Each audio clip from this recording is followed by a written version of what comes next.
How you doing there? Welcome back to Babble on Talmud. Today we're studying Daf Peites, Daf 89 of Masechta Chullin. Friends, Daf Peites, amazing. Awesome Daf. We're going to wrap up the 6th parak of Masechta Chullin, parak kisui hadam, and we're going to transition to the 7th parak of Masechta Chullin, parak gid hanasheh, parak sciatic nerve, which should be interesting. We're not going to get too far into parak gid hanasheh. We're really just going to do the Mishnah, and we're going to hold it there. The first Amud of Daf Peites, very, very interesting in my opinion. Kind of lighter stuff, Agadata kind of stuff.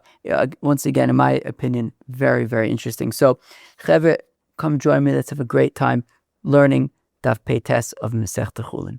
Friends, we begin Daf Peiches Amud Beis, 2, 4, 5 lines from the bottom. Amar Rava says, "Of B'schasha Amar Avram Avinu, V'anoichi Offer V'Efer."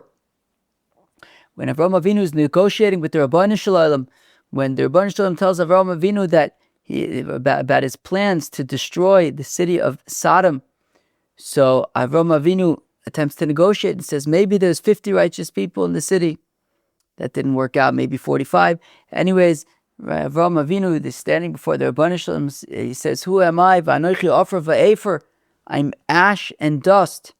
The opposite. I'm dust and ash. Zachuban of the shtei mitzvahs. Just like that. Avram Avinu says, I'm dust and ash.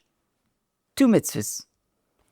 Efer para aduma, the ash of the red heifer, the offer sota, and the dirt of the sota. That when the sota, a woman whose husband is suspicious that perhaps there's an affair going on, anyway, she's brought to the Beis HaMikdash, and there's a whole ritual and ceremony, part of which is that water is taken from the kior in the Azara, and water is taken from the kior and mixed with dirt from the floor of the Mishkan. So, because Avraham Avinu says, "V'anechi offer ve'efer," we Yidden benefited from this, and we gained 2 mitzvahs, efer para aduma and offer sota. V'lechashov nami efer offer kisui hadam. In fact, the Gemara, what about offer kisui hadam? Can we not say that we also benefited from the mitzvah of the dirt that we cover the blood with by chayes and ofis kisui hadam that we've been learning about in this parak? Hasum hechsher mitzvah ika hanoya leka. Right? It's like they say in business, the difference between a vitamin and a painkiller. Efer para aduma, offer sota, that's a painkiller. Offer kisui hadam is a vitamin. What does that mean? It means that without efer para aduma, the person is going to remain tamei forever, like we are nowadays, right? Nowadays, we're all tamei tumas hames because there's no efer para aduma. There's no way for us to become tahor. When it comes to the offer of the sota, right? Once there is this once kind of the ball gets rolling with the whole sota thing, until the whole sota ritual happens and she can kind of show her innocence, right? And so after drinking the water, now, right? So during that process, the husband and wife are also to be with each other. But once this sota water is drank, and certainly we hope that there will be positive outcomes, then that brings shalom, brings peace between man and wife, and they can be together, and she'll be blessed, and she'll have children, etc. So these positive outcomes are only possible with the offer sota, with the efer para aduma, right? They are consequential. However, when it comes to the offer kisui hadam, even if you didn't do the kisui hadam, you would still be able to eat the meat. You'd miss out on the mitzvah of kisui hadam, but the meat would still be kosher. Okay, so therefore, we listed efer para aduma and offer sota because in those cases the efer and the offer are consequential. That the result that we need, whether it's becoming tahor or whether it's for to bring shalom between husband and wife and for this woman to be blessed with children, these results are only possible dependent on the offer and the efer. However, when it comes to meat, you would still be able to eat the meat even without having done kisui hadam. Vitamin versus painkiller. Now it's very interesting. We're going to get to a sugya at the end of the daf about mitzvahs lav lehanus nitnu. So it's interesting to think about what exactly does it mean that hana'ah leka and by efer paraduma and by offer sota there's hana'ah. What exactly is that hana'ah? It's an interesting question. Koponim, it's not going to be the hana'ah of the mitzvah itself. We'll get that to the end of the daf. Let me chap a shluck of coffee. We'll go weiter. Says the Gemara, V'amaravet, and says Ravet, B'schash Omer Avram Avinu, because Avram Avinu said, Imichut vad suechnal, after the war with the 4 kings and the 5 kings, the king of Sodom offered, right, Kachas tenes hanefesh v'saruchu, ten lias hanefesh v'saruchush kach loch, right, I just want the people, you could take whatever you want from the spoils. And Avraham Avinu says, Imichut vad soichnol, I'm not taking a thread, I'm not taking a strap of a shoe. So, Zachu b'nei banav l'shtei mitzvahs. From the thread and the strap, the Yidden were zoche to 2 mitzvahs. L'chut shel tcheles, tzitzis, the strings of tzitzis, v'ritzua shel tefillin, and the straps of tefillin. Bishlam ritzua shel tefillin, I understand what the benefit is, all right, because we talked about hana'ah. Right?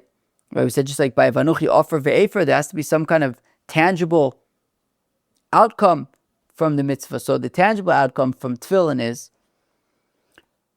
Ksiv, the Pasuk says, V'ro chol amei haaretz, ki shem Hashem nikra alecha, v'yaru mimeka, that all the nations of the world will see that the name of God is called upon you and they will be in fear.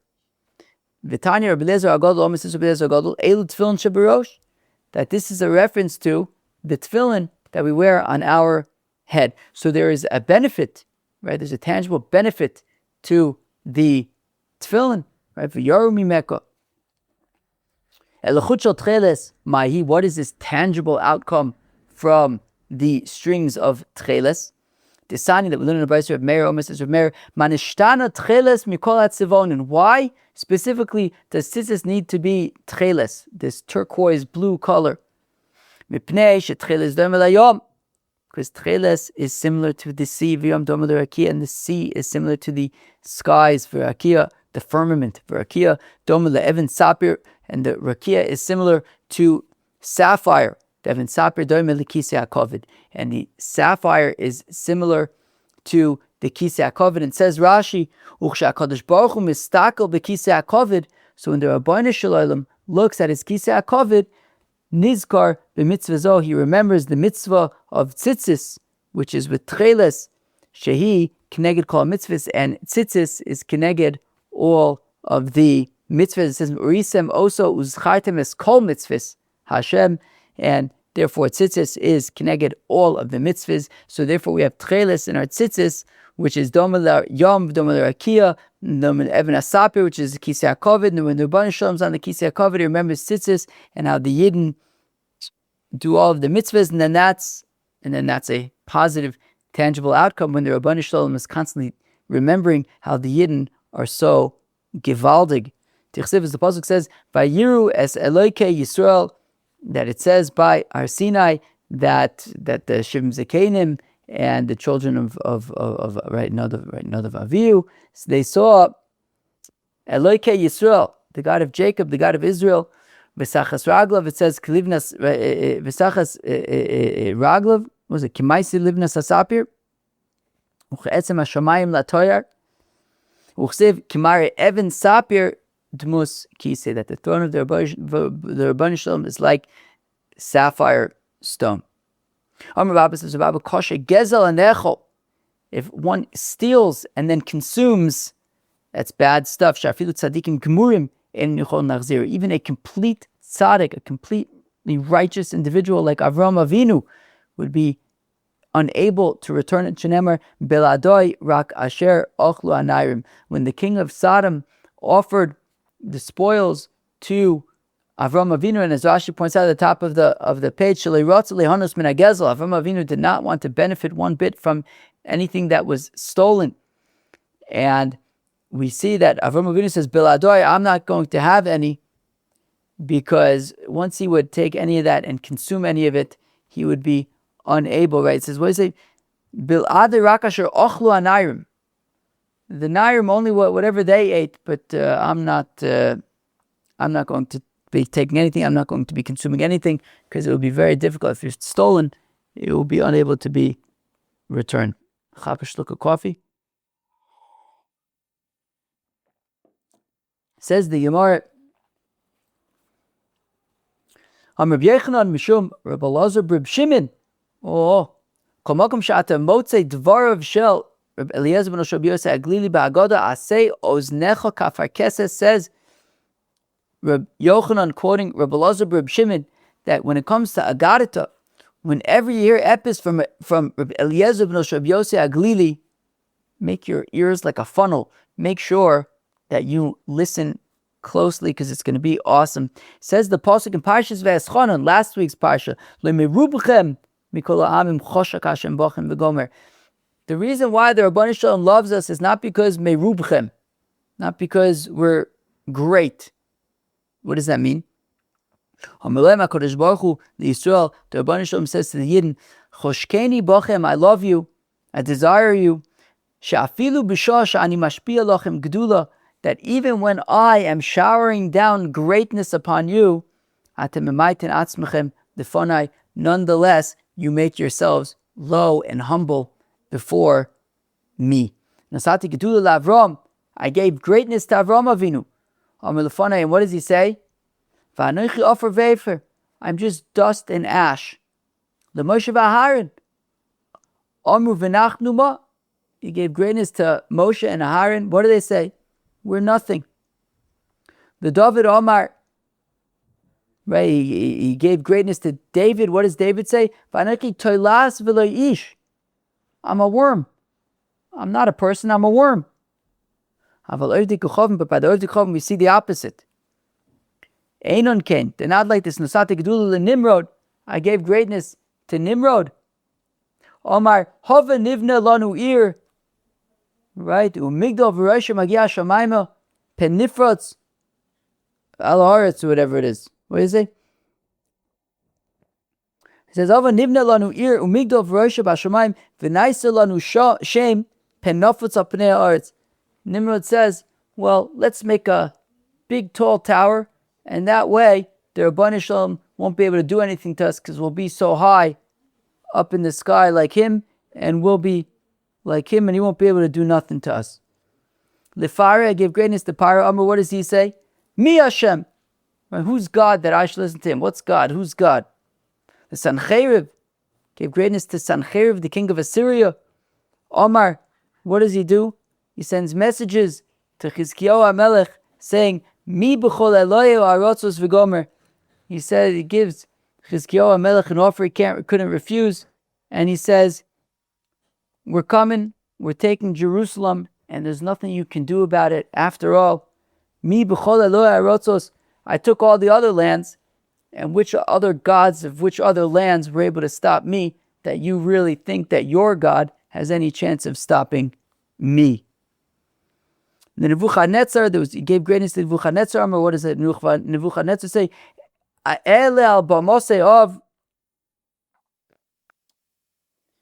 What is it? Did I read that right? Oops, hopefully. I can't see if that's a segul. Whatever. I will climb up to the sky, to the clouds. Adam elyon, and I will match the Eibishter. L'chiru melech tzur omar. Moshav Eloikim Yoshavti B'lev Yomim. Hiram, the king of Tzur, says, I sat on the throne of God in the middle of the rivers, in the middle of the seas. So we see that by the Yidden, when they have greatness, they're showered greatness, they make themselves lowly. Anochi Ofar Ve'efer, V'nachnu Ma, Anochi Tolas V'loish. And by the Oivdei Kochavim, it's Fakert. The Rebbeinu Shalom gives them greatness. All of a sudden, they think they're a god. Omer says, "V'yitem Rabbi Yechanan Gadol Shenema b'Moshe v'Aharon Yosef v'Mashenema b'Avram."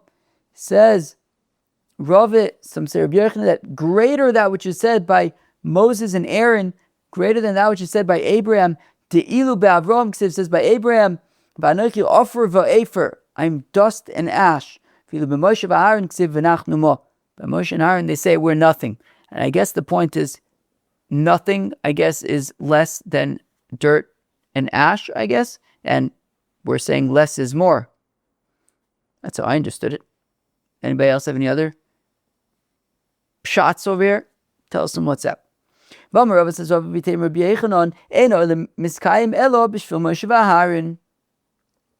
Rav that the world exists because of Moses and Aaron.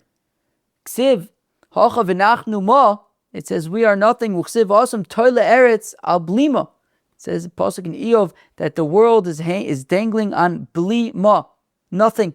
Just like Moshe and Aaron are vanachnuma, the world is toile eretz al blima.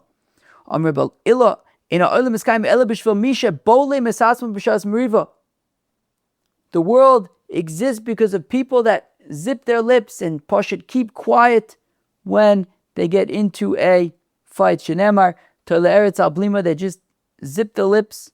And toile eretz al blima, the world is for blima, which we said is like bolei mesatzma b'shas miriva. He just shuts his trap when there's a fight going on.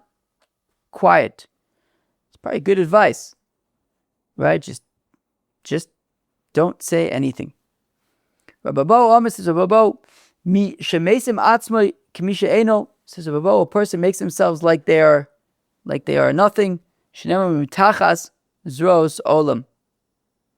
Rashi says, misha nidras tachas hakol, somebody who just allows himself to be trampled upon and he's just super chilled about it. He is the zros olam. The fact of the matter is, he's the arms of the world. Yitzchak says, what does the pasuk mean? Ha'umnom elem tzedek tidaberun meisharim tishpetu b'nei adam umanuso shel adam ba'olam hazeh. What is a person's artistry, I guess, in this world? Yosem atzmo ki'ilim. He should just make himself like a mute. Just shh. Yachalaf divrei Torah. Is it possible that even when it comes to divrei Torah, we should be mute?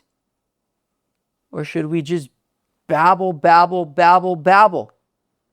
Talmud loymar tzedek tidaberim. Speak. When it comes to tzedek, Rashi says tzedek is Torah. Tidaberim. Speak. Babble. Yachol yag is daito. Should you be haughty? Talmud loymar meisharim tishpetu b'nei adam. No. Be chilled. Don't be haughty. Amr Zir says, Zir v'yitem Rabbi Bar Yirmiyah mechasin ba'ofer nidachas. Givaldi. This is very, very interesting. So you can do kisui hadam, back to kisui hadam. With this, we're going to wrap up the perek. You can do kisui hadam with ofer nidachas, dirt from the nidachas. What's the chiddush here? But v'amai issurei anoyahu. Why can you use the dirt of nidachas? It's osur ba'ano. Right, what does the pasuk say? We're going to quote the pasuk in a second. Let's go right to for a second. Amr Zeiri says, Zeiri lo nitzucha elu la'ofer afra, from the dirt of the land. Now let's take a look at this pasuk. The pasuk says, by nidachas, I'm going to read you the pasuk. You take all the stuff of the nidachas, and you put it in the city square, in the town square. V'sarafta be'esh eskol ha'ir, you burn everything in the city. V'eskol shlala, and all of its stuff. Kalu la'Hashem elekecha, to the Rabbeinu Shalom.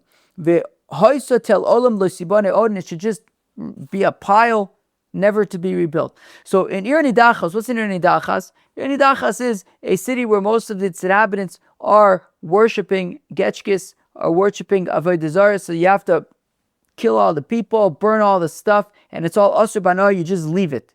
So the shaila is, how can you use dirt from an Ir Nidachas to do a mitzvah of kisui hadam? I thought that anything associated with the Ir Nidachas is asur bano, so how can you use it for a mitzvah? So the Gemara answers again, so Amr Zeiri says, Iri lo nitzucha ela afar afra. When we're saying that you can use the dirt of an Ir Nidachas, it's talking about dirt that you have to dig up from the ground. Right? The pasuk says, as we read, "V'eskol shlola tikbots."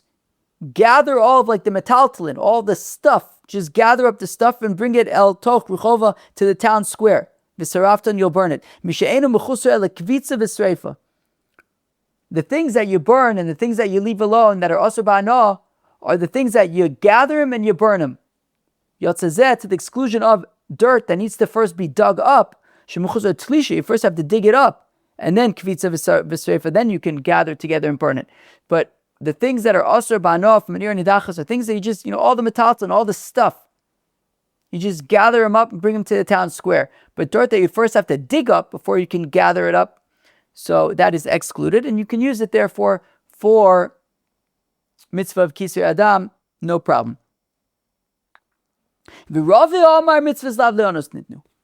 Rava says, look, even if it was asur ba'anah, even if it was asur ba'anah, your whole question is, but isn't it ir nidachas asur ba'anah? Guess what? What if it was asur ba'anah? It wouldn't matter, because mitzvahs lav le'anus nitnu.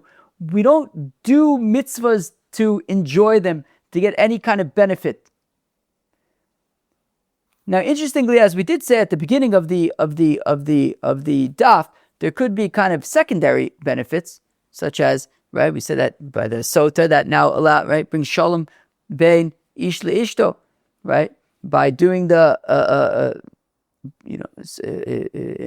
mechatas of a paraduma, now you become tahor, you could go to the base of mikdash things. So there are kind of secondary things, but the gufa mitzvah itself, we don't benefit from the mitzvah itself. And the mitzvah itself of kisui hadam is not something that we are going to be benefiting from, nor, as we said earlier in the daf, is there even any kind of a secondary benefit, right? Because we said it's more of a vitamin than a painkiller, because you can eat the meat anyways. So it says Rava at the end of the day, mitzvahs lav lehanus nitnu. It's an interesting question, like what about secondary benefit, right? Right, if let's say you use ash that's also ba'anah, would you be able to use that for para aduma, even if you're not benefiting from the mitzvah itself of para aduma? There are secondary benefits, right? As we said, there's hana'ah, and now you can go to the base of mikdash. It's an interesting question, but certainly when it comes to kisui hadam, where, as we said, there isn't even necessarily any secondary benefit. It's just the mitzvah itself.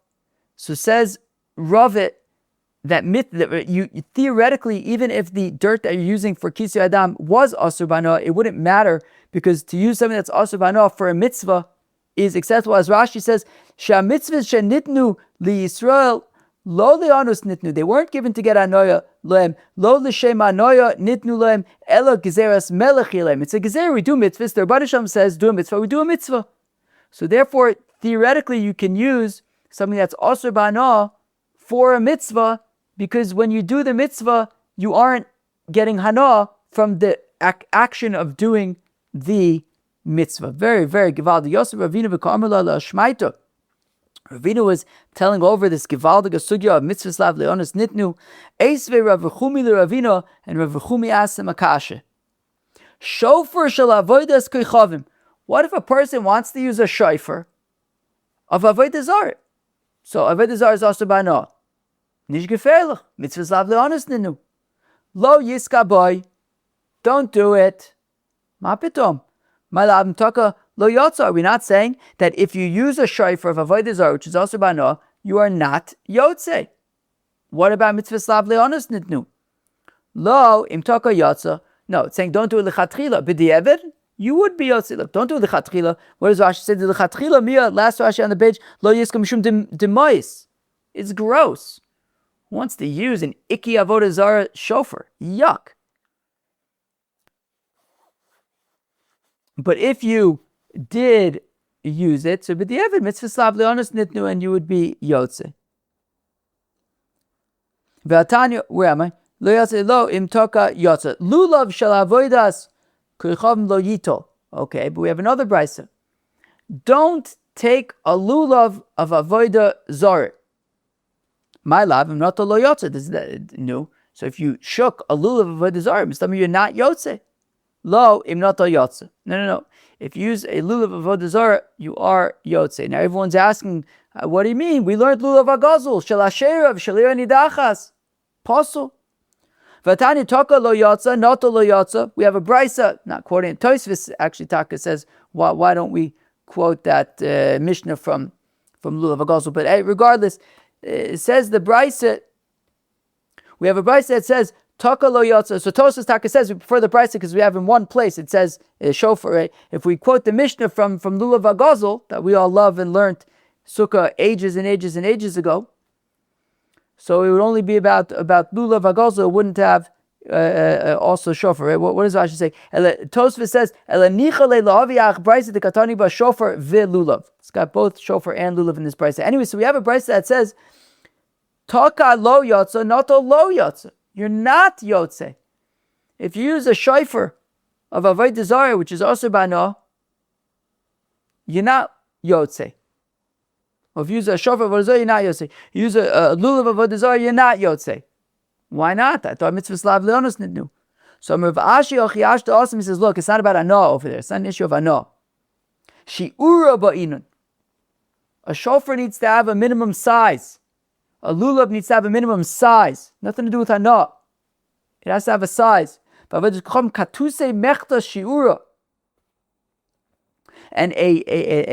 avodah zarah is considered like it's because it has to be avodah. You have to burn avodah zarah, so it's considered like it's burnt. It's considered like it doesn't exist.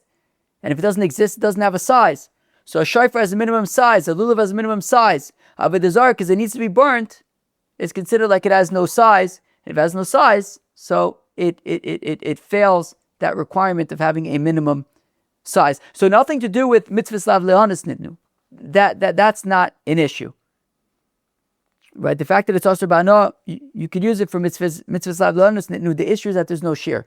Okay, so why would Rava say that you'd be able to use dirt from manira and idachas that's also bano? Why could you use it for kisui hadam?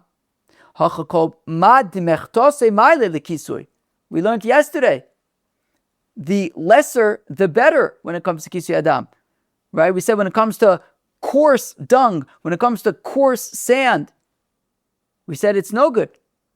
It needs to be fined, it needs to be ground up, and the lesser, the better when it comes to kisui hadam. We don't want clumps, we don't want coarse, we don't want chunks.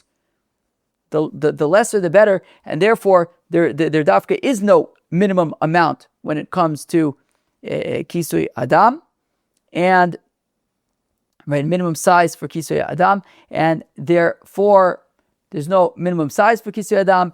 Mitzvahs lav lehanis nitnu. So therefore Rava argues that by kisui hadam there should be no issue with using offer of an ir nidachas, even if it was also bano. There would be no issue using it for kisui hadam. Hadrun oloch kisui hadam. We will come back to Perek kisui hadam.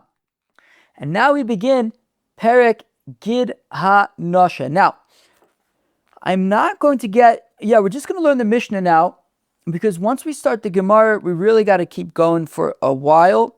And quite honestly, I didn't get far. And we'd really have to really get into tomorrow's daf once we get started. So tomorrow's probably going to be a little bit of a longer daf. We're just going to kind of get our feet wet over here with Perek gid hanasheh. The first thing I want to do over here is I want to have a look at, just quickly have a look at this diagram of a gid hanasheh. I'm really not going to say too much about it, but just to kind of like orient ourselves around the gid hanasheh. So what we see here, what do I want to point out? So the first arrow, all the way at the top, is pointing to the gid hanasheh. The gid hanasheh kind of is this nerve, the sciatic nerve. It's a nerve that emanates from the spinal column, where the spinal column hits the hip bone. The sciatic nerve then goes all the way down the leg, as you can see there. You see that arrow pointing to that sciatic nerve that goes all the way down the leg and kind of branches out throughout. And the other thing that I want to point out, of course, we know about the three sections of the leg already. The yarech is the top section, the shok is the middle section, and then there's that bottom foot, ankle thingy. Right, so the pasuk says in Sefer Bereshis, if I remember correctly, ish, al kain lo yochlu bnei Yisrael es gid hanasheh asher al kaf hayarech arayom hazeh. That is on the kaf hayarech. So the yarech is, of course, the top section of the leg, the thigh bone. That's the top top leg, the top bone. and there is meat that's surrounding around that top bone, that's what's called the kaf hayarich. That is the meat surrounding that top bone, right? And it says, the sciatic limb, the sciatic nerve that is by the kaf hayarich, that is by that meat that goes around the yarich. And okay, that is all I'm going to say about the gid hanasheh for now. We'll have about 2 weeks now to learn all about the gid hanasheh and to get into detail, beginning with the first Mishnah in Perek Gid Hanasheh. Gid Hanasheh noig ba'aretz v'chutz la'aretz. Gid hanasheh applies both in Israel as well as in chutz la'aretz, b'fnei habayis v'shelo b'fnei habayis, whether there is a Beis Hamikdash or whether there is not. B'chulin v'mukdashin, whether we're talking about lunch or dinner, right? Chulin, or whether we're talking about animals that have been mukdashin, korbanis. V'noig b'behema u'v'chaya. Gid hanasheh is both by behemas and chayas. B'yarich shel yamin u'yarich shel small. Whether we're talking about the right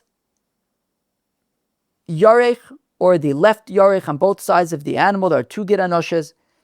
Although, as we've seen recently, Rabbi Yehuda disagrees on that point. Ve'eino noig ba'of mipnei she'ein lo kaf. And as I pointed out, the Pasuk says asher al kaf hayarich, that the gid hanasheh is by the kaf hayarich. Now, a bird does not have a kaf hayarich, right? The kaf hayarich, like a spoon, is round. So the kaf hayarich is the meat that surrounds the yarech, and it's round, it's cylindrical. If you think about a chicken, it doesn't really have that. You have the drumstick, but that's the shok, right? That's the middle section. That's the shok. We need the yarech. If you take the thigh of the chicken, it's really flatter, right? If you kind of pull out the bone, right, the meat around the bone isn't like cylindrical around the bone. The drumstick, sure, but the yarech, that top bone, not so. So therefore, there's no gid hanasheh when it comes to birds.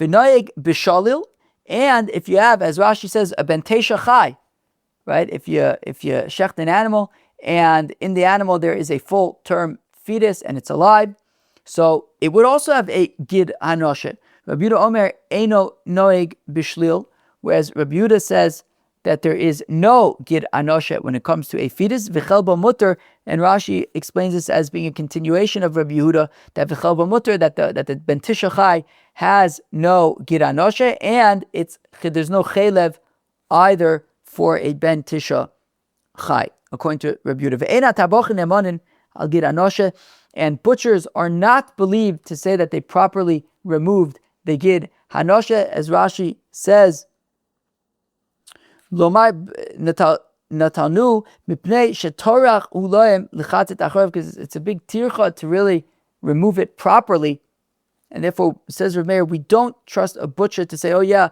I've removed the gid hanasheh." Divrei Rav Meir, that is Rav Meir's opinion. V'chachamim nemanon olav v'alacheleb, says the Chachamim that they are believed regarding the gid hanasheh as well as chelev. Okay, I guess to say that there's no chelev in the meat that you're buying. Friends, that was the pei tes of Masechta Chullin. And the pei tes of Masechta Chullin, we wrapped up Perek Kisui Adam. That Perek Kisui Adam ended with, in my opinion, some very, very interesting Agadatas.